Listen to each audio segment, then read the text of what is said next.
Au sommet de l'élevage 2013, l'UKG, le fabricant vendéen de pailleuses et distributrices, a une double actualité. Il est d'abord récompensé d'un sommet d'or pour la C1432, une pailleuse qui coupe les brins de paille en 4 cm. Et ensuite, l'UKG vient de changer de propriétaire. Anciennement Manitou, je vous propose d'aller à la rencontre de Régis Legendre, le nouveau président et propriétaire de l'UKG. Monsieur Legendre, la C1432 a obtenu un sommet d'or. Qu'est-ce qui lui vaut la récompense suprême? Une nouvelle innovation développée par nos équipes R&D. La spécificité de cette machine, c'est de pouvoir hacher la paille avec des brins de paille de 4 cm minimum. Alors couper la paille en 4 cm de longueur, qu'est-ce que ça change? Elle va permettre de pailler principalement tout ce qui est logette. Nouvelle façon de pailler les logettes, ce qui permet un meilleur rendement et une utilisation de moins de paille que ce qui était aujourd'hui le cas avec nos pailleuses classiques. Pour les éleveurs de volailles, quels sont les avantages de la C1432? Pour l'aviculture, il est toujours nécessaire d'avoir des brins de paille très courts pour ne pas blesser les animaux et pour également un meilleur rendement au niveau de la paille. Est-ce que la C14 va vous ouvrir non seulement des nouveaux marchés en France, mais également à l'étranger? La première machine a été vendue au Japon. Et aujourd'hui, on a fait quelques démonstrations sur le marché de l'aviculture. Et aujourd'hui, on a quelques unités de commande déjà pour la France, tout à fait. Est-ce que cette machine, la C1432, elle va vous permettre de vous distinguer de vos concurrents significativement?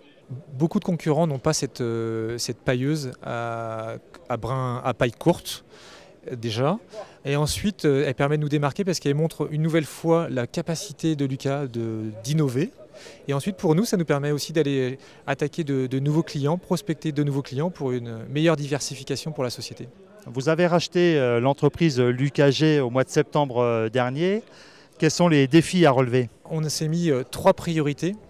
La priorité numéro 1, c'est de pérenniser cette société qui a eu quelques difficultés depuis que Manitou avait racheté l'UKG en 2008. Mais aujourd'hui, on reprend une société saine qui a été à l'équilibre en 2012 et qui sera mieux qu'à l'équilibre en 2013. Et on a des projets. Ensuite, c'est également emmener toute l'équipe. Parce que, vous savez, l'équipe l'UKG a connu 3 directions générales en un an. C'est une société qui a été familiale, qui a appartenu à la famille Lucas pendant plus de 40 ans. Donc aujourd'hui, je veux recréer une entreprise à valeur familiale et il y a beaucoup de compétences et je veux emmener toutes ces compétences avec moi. Et bien entendu, la priorité numéro 3, et c'est aussi pour ça que je suis ici aujourd'hui au sommet de l'élevage, c'est consolider la France, qui est le marché principal de l'UKG, et en parallèle, bien entendu, développer l'export, développer l'international. L'UKG réalise 20% de son chiffre d'affaires à l'export. Est-ce que c'est satisfaisant? Pas du tout.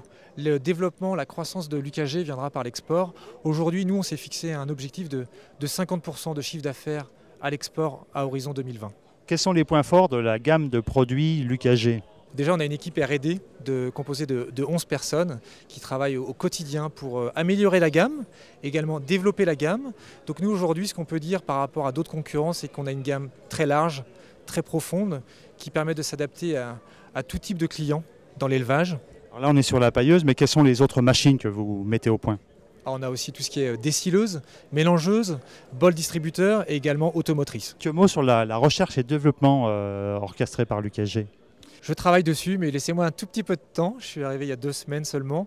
Donc mon premier objectif était bien entendu de reprendre les équipes, de les motiver sur ce nouveau projet. Là, je travaille en étroite collaboration avec le directeur technique et également avec le directeur commercial pour mettre un plan produit au point pour les années 2014-2015 en vue de préparer le CIMA et l'Agritechnica de 2015. Quel est le chiffre d'affaires de l'UKG, le nombre de personnes employées? Aujourd'hui, l'UKG, on devrait arriver à un peu plus de 20 millions d'euros en 2013 et c'est que 145 personnes réparties sur 2 sites industriels à La Verrie en Vendée. Monsieur Legendre, merci. Merci à vous.